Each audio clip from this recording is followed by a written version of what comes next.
Before we get into today's chat, quick one. If you're not 100% sure how your HR is really holding up, take our free HR health check. It's short, jargon-free, and gives you a clear score on what's working and what needs a bit of love. And if you do it before 1st April 2026, you'll get a bonus 7-pillar strategy on a page, tailored to help you manage HR brilliantly for the year ahead. Just head to kateunderwoodhr.co.uk/HR-health-check the link in the show notes. Hello and welcome back to Buzzing About HR. I'm Kate and Hazel is here too. She's doing that thing where she's pretending she's asleep, but one wrapper crinkles and she's suddenly the world's fastest moving animal. Right. Today we're talking statutory sick pay because it's changing in April 2026. And for small businesses, this is one of those topics that sounds simple but can get messy quickly if you don't tighten your basics. And I want to say this up front. The goal is not to become the sickness police. The goal is to be supportive, be consistent, and stop absence from becoming chaos, resentment, or WhatsApp drama. So, kettle on, standards up, let's do it. The Hive Brief. Here's what's changing from the 6th of April 2026. First, SSP becomes payable from day one of sickness absence. That means the old waiting days are gone. Second, the lower earnings limit is removed, so more people qualify, including many part-timers and lower paid staff who may not have qualified before. And the rate is being calculated as 80% of average weekly earnings, or the flat weekly rate, whichever is lower. So what does that mean in real life? It means sickness admin will touch more of your workforce. If you've got part-timers, casual hours, weekend staff, and people with short shifts, you'll feel this more than an office with 9 to 5, Monday to Friday. And it means you need a simple, fair process that managers can actually follow. Not a 12-page policy. Not a spreadsheet from 2014. Not just text me. A simple process. Fair, clear, repeatable. Let me paint a familiar picture. It's 7:58 a.m. You open your phone. Message says, "Not feeling great, won't be in." No name, no shift mentioned. No idea if it's food poisoning or they just cannot face Susan from accounts today. The manager panics, forwards it to 3 people, starts begging for cover. And by 9:10, the team group chat has turned into a debate about who was off last week and why they always get away with it. That is what we are trying to avoid. Because the biggest problem with sickness in SMEs usually isn't sickness. It's an inconsistency. If one manager is warm and sensible and another manager is blunt and suspicious, your culture becomes a lottery. Staff feel treated differently, the team gets resentful, and your good people start thinking, why do I bother? The sting. Here's the bit you need to hear. Supportive does not mean vague. Supportive means clear. Clear rules protect the business, protect the team, and protect the person who is ill. When the rules are vague, managers freestyle. When managers freestyle, they say daft things. When they say daft things, it becomes personal. When it becomes personal, it becomes conflict. So, being human and having standards at the same time is not only possible, it's the best way to do it. And Hazel agrees. She has very strong views about routine. If you feed her at 7:01 instead of 7:00, she looks at you like you've ruined her whole year. The honeycomb. Right, practical steps. This is your simple, calm system. I call it the 4 C's. Clear, consistent, calm, captured. 1. Clear reporting route. Pick one way people report sickness. 1. If you let it come through WhatsApp to whoever they like, you'll spend your life arguing about whether they told the right person. So decide it. Call the manager, or call the duty phone, or email a set address. And if you do allow a text or email option, make it clear what happens next. Someone will call you to confirm you are not fit for work and to get the basics logged properly.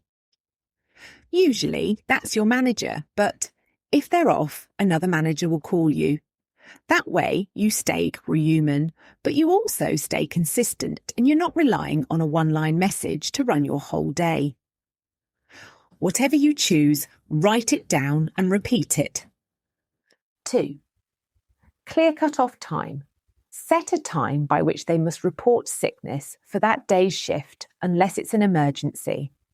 For example, at least 1 hour before the shift starts, or by 8 a.m. for day workers. This is not about punishing illness. It's about giving you a chance to cover safely. 3. Clear minimum info. Keep it simple. You do not need their medical life story. Minimum. They are unwell and cannot attend. Expected return date, if they can estimate. Whether it's linked to something ongoing you already know about, that's it. 4. Clear expectations while off. Do they need to check in daily or only if they are off for more than a set period? Who they contact? What happens with sick pay? Again, not harsh, just clear. 5. Return to work chat every time. This one is gold. Even if they were off one day. Even if they were fine now. Even if you're busy. A quick return to work. Chat stops patterns from becoming habits, and it helps you support genuine issues early. Keep it short. How are you now? Anything we need to know? Any adjustments needed?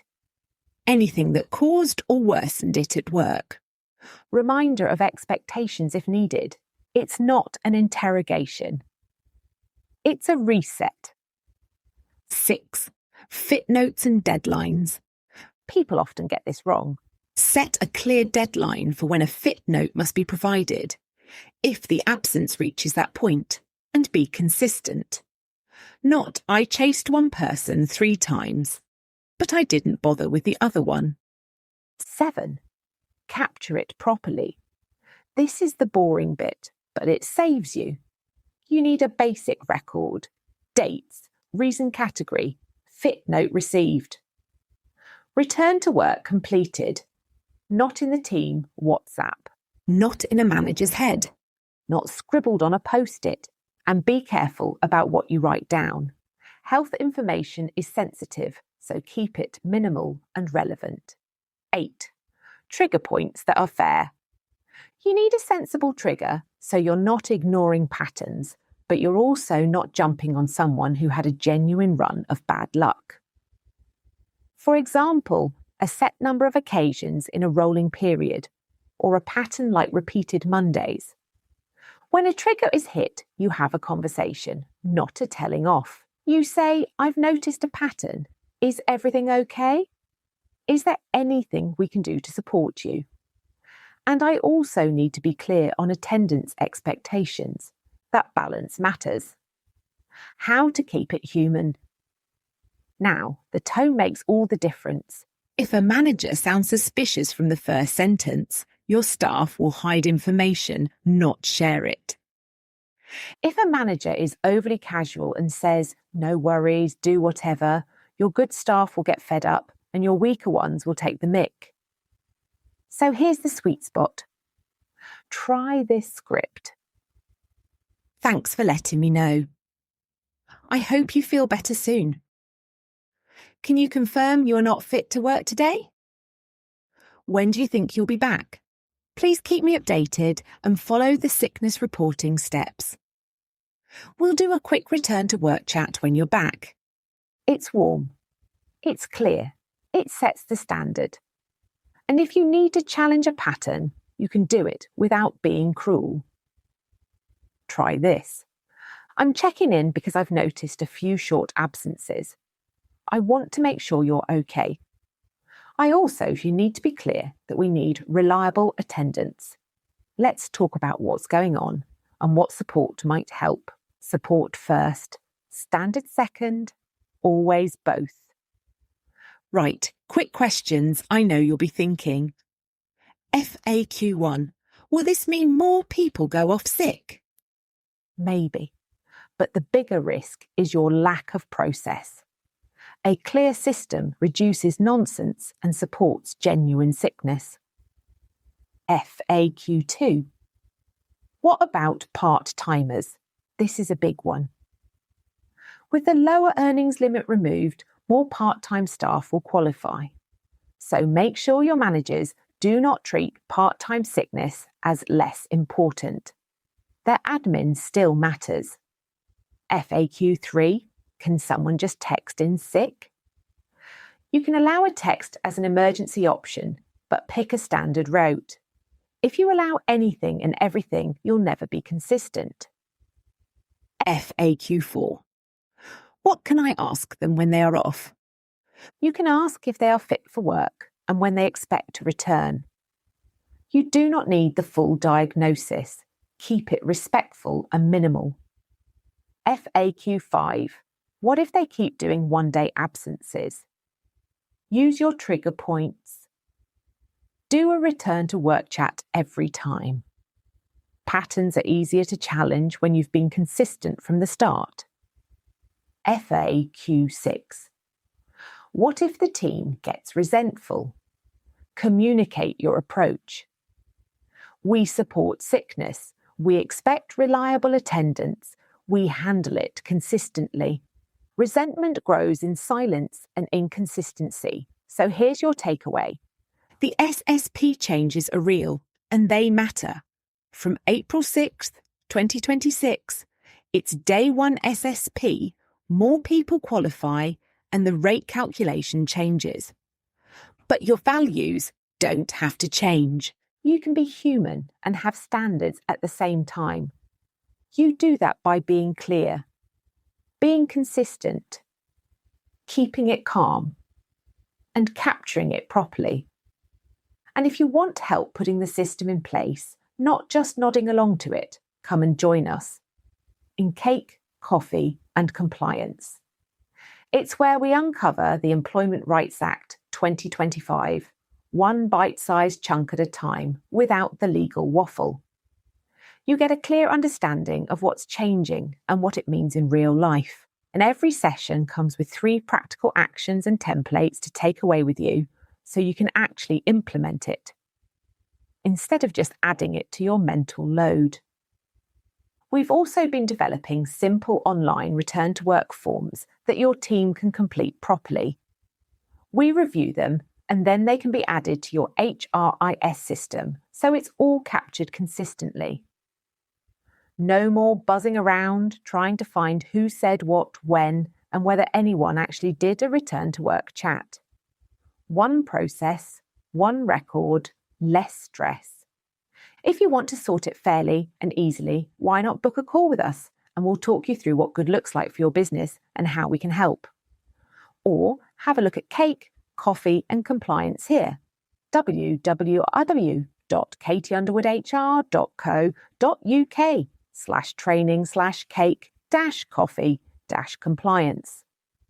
And if Hazel can stick to her treat routine like it's a legal requirement, you can stick to weekly check-ins and return to work chats.